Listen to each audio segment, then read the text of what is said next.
이번 댓글 두 개입니다. 네. 사장님, 신부 소개 시 베트남 여성은 모두 무표정인가요? 남성이 마음에 들면 웃나요? 나이 많은 한국 남자를 보고 웃는다면 이상하게 생각하라고 하는 사람이 있습니다. 맞선을 많이 진행해 보신 시각으로 맞선 보는 여성의 표정과 신부 선택 시 참고할 부분이 있으면 설명 좀 부탁드립니다. 또 하나 더 있습니다. 못생긴 여자가 일도 잘하고 도망도 안 갑니다. 그래서 전 5년 넘게 잘 살고 있습니다. 외모에 홀랑 속아 넘어가지 마세요. 못생긴 여자가 넘버원. 자, 어떤 기준에서 신부를 이제 최종적으로 선별해서 소개시켜 주나요? 자, 저 같은 경우는 처음에 이제 신랑한테 이 신부를 소개해 주기 전에 내가 다 1대1 면담을 하잖아요. 첫째, 일단 기준. 제일 첫 번째도 저도 외모입니다, 일단은. 못생기면 뺍니다. 왜? 신랑분들도 너무 못생겨서 뺀다 이런 소리예요. 그 다음에 키, 학력, 그 다음에 이 신부가 문신이 있고 없고. 학력은 몇 학년? 학력은 최소 저희들 같은 경우는 일단은 최악 9학년이 넘어야 되죠. 9학년. 그래도 지금은 옛날보다 학력이 그래도 어느 정도 추천을 가려 그러면은 11학년, 12학년 대학교 전문대학 정도 이렇게 다니면은 좋죠. 옛날보다 학력이 엄청 높아졌어요. 일단 그런 기본적인 기준은 그거예요. 외모, 학력, 문신, 그 다음에 이 여성의 모든 발끝부터 머리까지 우리가 여성들 왜 날린다 그러잖아요. 뭐 꾸미고 가꾸고 이런 게 첫째 없는 신부들. 날린다는 그 경상도 사투리. 네. 날라리 같다. 이제 어떤 여성이 많이 꾸민다. 뭐 발톱 매니큐도 칠하고 손톱 매니큐. 아니 발톱 매니큐 몇 개는 뭐 그거 하나만 칠했다 하면 또 괜찮아요. 발톱도 칠하고 손톱도 칠하고 머리도 염색했고 했고 일단만 그런 기준에 다 빼는 거죠. 그 얼마나 빠집니까? 대체적으로 마다임 들어온 숫자에서. 저희한테 이제 제가 면담을 할 때 그 중에서 10%에서 많으면 15% 안쪽만 남아요. 100이면 예. 100명 그렇죠. 그렇게 남는데 그거는 1차적으로 내가 이제 선발을. 그 다음부터 이제 이 신부들한테 질문을 하는 거는 뭐냐면은 첫째 이 신부 마인드를 봐요.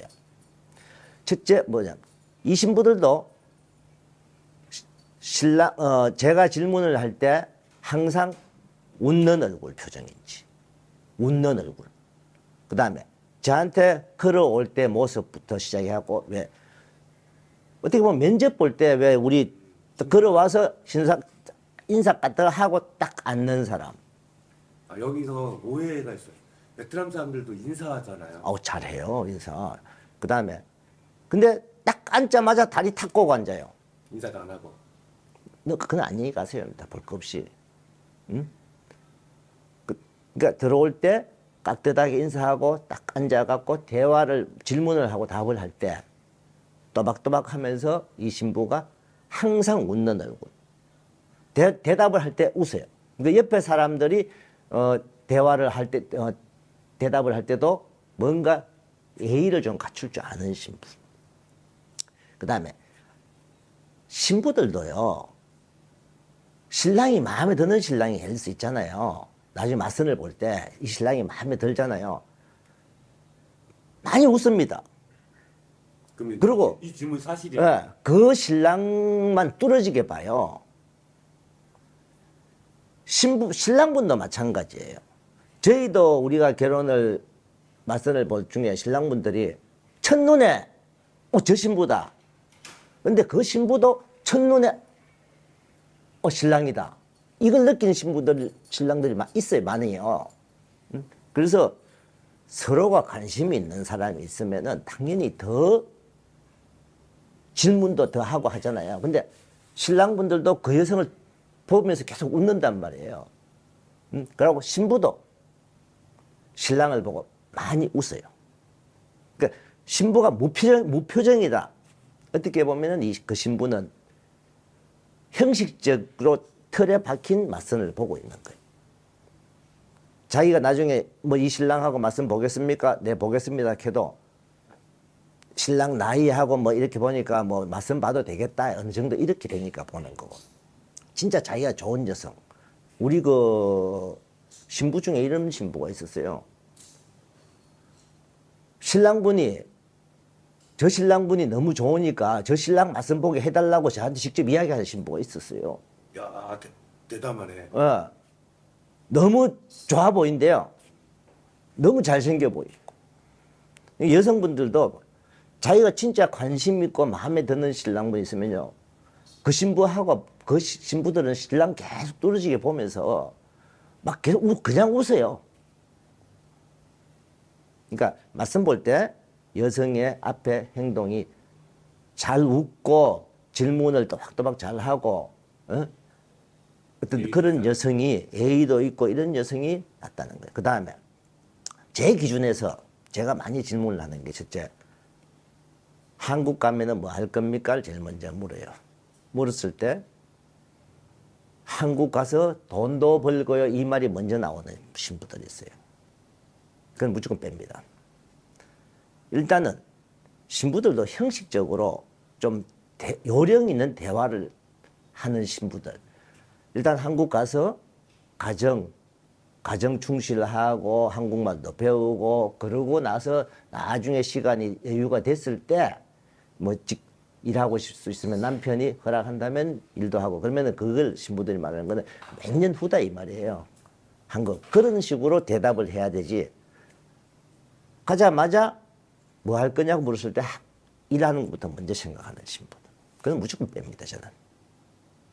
그래서 신부들이 대답하는 태도 짠만 그래도 이 신부들도 형식적인 대답은 섞여 있겠죠 처음에. 그렇지만은 그 말하는 거 보면은 어느 정도 답이 나와요. 그래서 제가 많이 하는 거는 저는 첫째 신부가 일을 할 때 월급을 얼마를 받았는지 그 월급에 얼마를 부모님한테 보내주고 있었는지. 그러니까 월급에 만약에 10% 20% 정도를 보냈다. 그러면 그냥 용돈 삼아 보내는 거고. 근데 월급의 절반 정도를 계속 매달 보냈다. 사실 그 집은 조금 열악한 집. 부모가 무슨 일 하는가도 다 물어보잖아요. 그 다음에 부모가 한국에 일하러 갈 건지 안 갈 건지도 물어봐요. 첫 마디가 한국에 바로 일하러 갈 겁니다 하면은 부모들도 경제적으로 좀 여유가 많은 집은 아니구나. 근데 신부가 바로 우리 부모님은 한국 일 가는 것보다 한국 구경은 나중에 한 번 갈 겁니다. 왜냐하면 본인들이 부모들이 하는 뭐 농사든 뭐 장사를 하든 무슨 일을 할 때 여유가 있는 집이죠.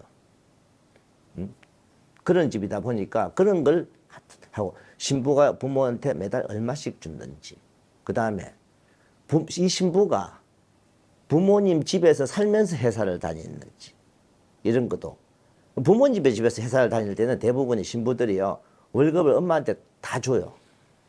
다 주고 필요할 때 조금씩 제가 받아 쓰죠. 그런 집이냐 아니면은 월급의 절반을 항상 엄마한테 줬느냐. 사실 가장 좀 열악한 부모가 경제적으로 열악한 집은 그 월급을 절반 정도 주는 집이에요. 그리고 이제 신부들은 부모가 경제적으로 좀 여유가 있다 그러면은 뭐 필요할 때 그때 용돈 한 번씩 줬어요. 그러면 좀 여유가 있는 집이죠. 그러니까 요즘은 조금 여유가 있는 집 신부를 만나는 거 좋고 그리고 또 학력도 어느 정도 있고 과거에는요 한 10년 그 이전만 해도 신부들 학력이 많이 낮았어요. 그래서 지금도 신부들 중에 학력 속이는 신부들이 많이 있어요. 그러다 보니까 우리는 무조건 신부들 학력 증명서를 다 받아요. 학력 증명서를 다 받는데 처음에 신부들한테 학력 증명서 다 가져와야 된다. 학력이 옛날보다는 많이 높아졌어요. 신부들도 신랑분들도. 증명서는 못 속이나요? 위조가 안 돼요? 원본을 가져오든가 공정을 해보라 하는데요. 옛날 한국 사람들은 오해 많이 하잖아요. 가짜 소리 많을 거다. 여기는 왜 졸업 증명서를 발급하는 게 아니잖아요. 상장처럼 이렇게 줍니다. 졸업 정서를. 그게 보면 코팅돼 갖고 있어요. 신부들이. 코팅해 갖고 있던가 이렇게 좀 낡았단 말이에요.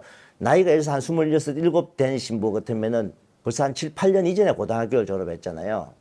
그래서 대부분 다 신부들이 원본을 가지고 저한테 직접 주는 신부가 있고 복사 공정을 경찰서에 가서 복사 공정을 해갖고 오는 신부도 있고 그렇거든요. 그러니까 이거는 가짜다. 그걸 가짜로 만들기는 좀 신부들이 아마 그 정도는 아니죠. 돈도 들 거고. 그래서 어떤 학력도 좀 있고, 이런 기준을 보고, 그러다 보니 거기서 제가 이제 신랑분한테 추천을 하는데, 아까 그 질문 중에 얼굴 못생긴 사람이 잘 삽니다. 그거는 뭐냐면 신랑분들 스펙에 따라 달라져요. 신랑분이 외모도 잘생겼고, 이 신랑분 직업도 좋고, 이제 이러면은 또 그에 맞는 신부. 또 신랑분은 돈은 좀 잘 버는데 사실 신랑분 또 외모가 떨어지는 수도 있잖아요. 또 그러면은 그에 맞는 신부. 그러면 이 신랑분이 또 시골에서 농사한다. 진짜 시골에서 농사할 신부. 이렇게 그 신랑분 그거에 맞춰하고 맞추는 거예요. 그러다 보니까 우리 신랑분들이 가장 걱정해요. 신랑 두 분이 맞서 보면은 한 여성을 가지고 서로 하려고 하는 경우는 없습니까? 저한테 이렇게 물어봐요. 거의 없습니다. 왜? 제 기준에서 이 신랑분 맞선 볼 여성, 이 신랑분 맞선 볼 여성을 분리시키니까. 그렇기 때문에 끼리끼리 서로 스펙이 맞는, 그러면 신랑분 수준에 맞는 신부, 인물이 못생겼다고 해서 또 무조건 잘 사는 건 아니에요. 인물에도 그렇고, 인물이 못생겨도 진짜 착한 여성 같으면은 시골에 농사 짓는 신랑분한테는 그런 신부가 가야 맞겠죠. 근데, 뭐, 솔직히, 여성분이 이뻐요. 착한다고 해서 무조건 농사 짓는데 시골에 가서 살라고 하면 사실 못 삽니다. 그런 부분은 있어요. 그래서 외모는 아까 말했듯이 80% 정도 자기 생각에서 기준에 두고 착한 여성 위주로. 그러면 그 다음에 얼굴이 항상 밝고 빵긋빵긋 웃어주는 신부. 그게 저는 제일 중요하다고 봐요. 그 다음에 제가 질문한 데서 이 신부 마인드가 한국 가서 가정을 먼저 생각하고 이런 거. 그 다음에 부모들도 조금은 먹고 사는데 여유가 있는 부모 만나는 것. 이런 기준으로서 저는 추천을 하고, 그런 기준에서 사고 신랑분이 거기서 본인 기준에 또 마음에 들어야 되니까 마음에 드는 신부를 선택을 하면 된다는 겁니다.